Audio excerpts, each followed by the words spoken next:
저의 콘텐츠를 시청하시는 시청자 여러분, 전문가 의견을 선택하고 집중한 뒤에 단락별로 키워드를 도출하고 내가 가진 범주와 기준을 통찰적, 즉 꿰뚫어 보는 직관으로 문제점을 범주화하였습니다.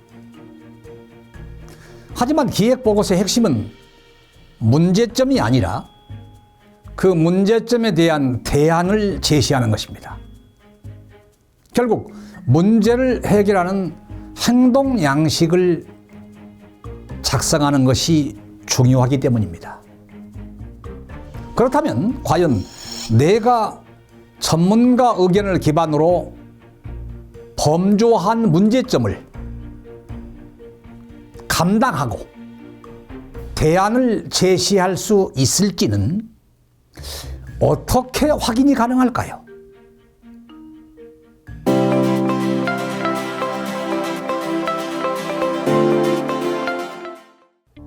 여러분은 경력 단절 여성 재취업 활성화 방안이라는 보고서 과제를 프린트하셔서 숙도하시고 1단계로 요구사항을 파악한 다음 2단계로 가시적인 측면만을 보고 과제 자료를 속성별로 분류하셨습니다. 몇 가지로? 6가지로. 실태보고서, 전문가의 의견, 현장의 의견, 유사 사례, 원리와 규정, 배경 자료가 바로 그것입니다. 분류한 이유는 작성 시간을 확 줄이기 위해서, 자료별로 선택과 집중을 하기 위해서다. 따라서 선택과 집중을 해야 되는 자료는 전문가 의견이다 라고 강조했습니다. 이유는 전문가는 그 사안을 조직적, 체계적으로 분석할 줄 알고, 전문가는 일반화할 수 있는 주장만 하고, 전문가는 실태와 현장의 의견을 충분히 알고 밑바탕에 깔고 자기 의견을 피력하고, 전문가는 비판만 하지 않고 대안도 제시할 수 있고, 전문가는 그 사안의 필요성과 기능들을 제시할 수도 있다라고 했습니다. 그러면 실제로 내가 도출한 범주화한 키워드예요. 이것은 전문가 의견의 키워드가 아니라 전문가 의견의 키워드를 가지고 내가 가진 범주와 기준을 가지고 가서 범주화한 키워드입니다. 이걸 가지고 가서 확인하는 방법은 2가지입니다. 속성으로 확인하는 방법은 유사 사례를 바탕으로. 왜냐하면 유사 사례는 이 사안에 대한 벤치마킹 자료로 이름을 걸고 제시한 거기 때문에 그렇습니다. 2번째는 구체적으로 확인할 때는 전문가 의견까지 살펴봐야 됩니다.